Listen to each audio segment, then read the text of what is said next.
Hello, and welcome to the University of Law. In today's video, I'm reviewing this Doctor Who Goth opera. Now, let me just start this review by saying that I absolutely love the novel adaptations. I've always loved them. I think as someone who was not born when half of them were written and a baby when the other half were written, I haven't read any of the novels from the time. So my experience of these stories are these audios because they're so hard often to get your hands on. And I've loved all the stuff they've done before, especially the Seventh Doctor stuff, because really that was his era. It was carrying on from the 89 cancellation up to 96, and it really did carry on his story. And I've loved all of that stuff, and I'd love more of Ros and Chris. Really, I'd love to see more of them and Benny Summerfield. I've always heard stuff about Goth opera, and I always thought it was a little bit. I thought it might be one of those things which made an impact at the time, but maybe in retrospect you'd wonder what the fuss was about. But no, I did really enjoy this story. The only sad thing was I'd heard that I think Romana was in the novel and wasn't in the audio, and you can understand, for various reasons, adapting to audio why it didn't happen. It would have been great if it had, to have had her meet the Fifth Doctor on audio. But nevertheless, we've got a cameo from, you might see him here, Rassilon, as played by, I've gone completely, Richard Armitage, who plays him in the Time War, and obviously they've tried to recreate some of the iconic parts of the novel cover. So it was a really good story. I think as someone who loves State of Decay and has watched it time and time again, it really does. I mean, it's Paul Cornell, isn't it? So he's a massive Terrance Dicks fan, and he really has written a worthy sequel to the lore that was established by Terrance Dicks throughout the 70s about the origins of the Time Lords and the vampires. So it was a really great story.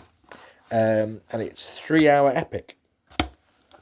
Now, I have already unwrapped this for the simple reason that replacement discs came. Now, I'm going to be honest, I didn't actually notice what was up with the old discs. But it's nice to get replacement discs, something a bit extra, isn't it? So there we go with the logo. So we've got disc 1, and obviously discs 2 and 3 elsewhere in the set as well. I'll just get the booklet so you can have a little look. So we've got cast list on the back. All of the guest performers were incredible. The world building was incredible. It felt lived in. The backstories, it was just all the backstories. Just the characters carried the weight of the backstories in the dialogue, in the way it was delivered. It was just a really great story, and also it was just kind of nice to sort of see Paul Cornell's take on the Fifth Doctor, because it's been a while. Of course, he wrote the book, but it was adapted by. I'm trying to think now. It'll probably stay in the background. It was adapted by.